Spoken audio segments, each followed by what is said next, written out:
Yeah, I can try. I think when I was in high school, I listened to a lot of bad music, and I think it's taken me a good portion of my 20s to detox out of a lot of it, but I think a lot of my first records were a lot of me kind of experimenting with and having fun, and I think when you're the most creative is when you're having the most fun. And so, like, when you're at play as an artist and as someone that's creating something, you're at your most simple and most creative and most basic. That's where you're functioning like it's childlike play to create something. And I feel like I've sort of, without really understanding that about the way I create, I've always created that way. And I feel like the older I get, the more difficult that becomes.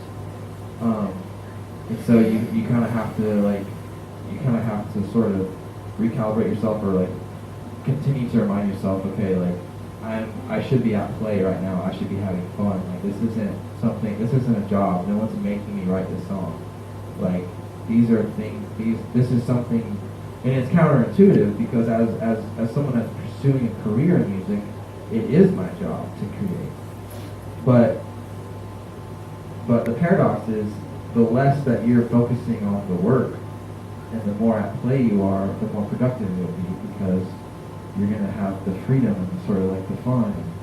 And so I think that, in my bedroom recordings, like those first records that you heard, I was just having fun with the tools I had, and I would be like having my computer out and doing keyboard stuff and hitting on drums and recording it. And I would just sort of play so much. And so I would make I'd make home recordings, and that was what I did for fun.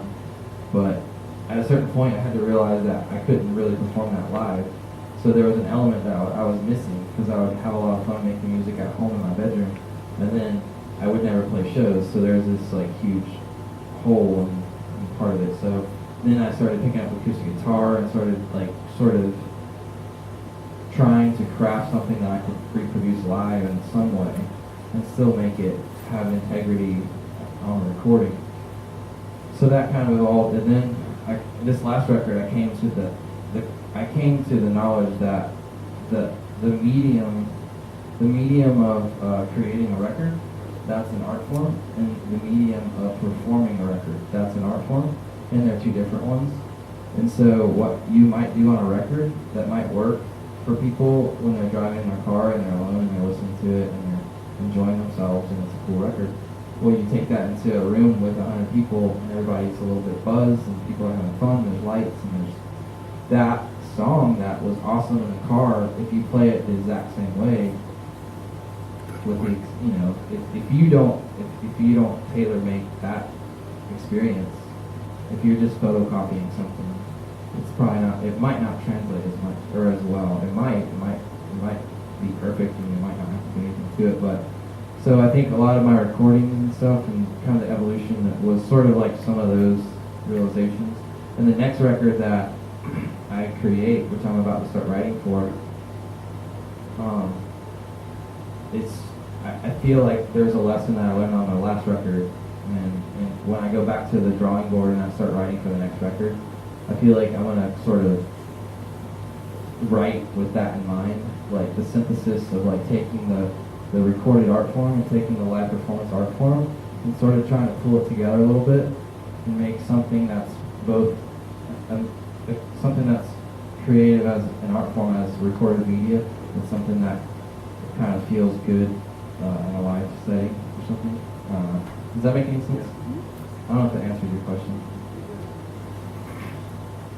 I have to say that was one of the coolest interviews. Definitely. As such young guys, you have a real dazzle about what you do. Totally. You think it through, and you obviously all connect on the same level. It's really nice. Great, really great. Thank you. So.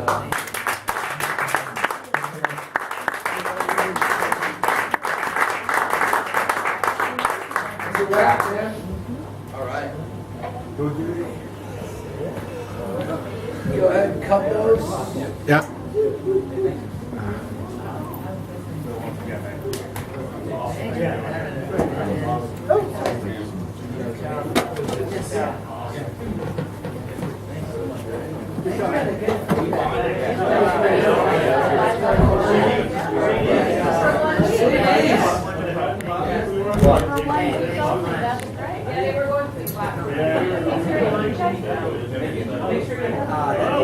Yeah, we're glad you guys enjoyed it. Like we said, like some of it like this one we really like. You guys stuck around. This is the most. That's it. You guys come here. You guys come here live.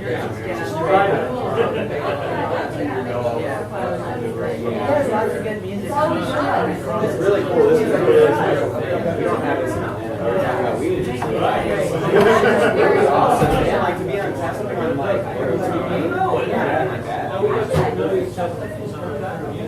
Yeah. It's like the whole Northeast. Yeah.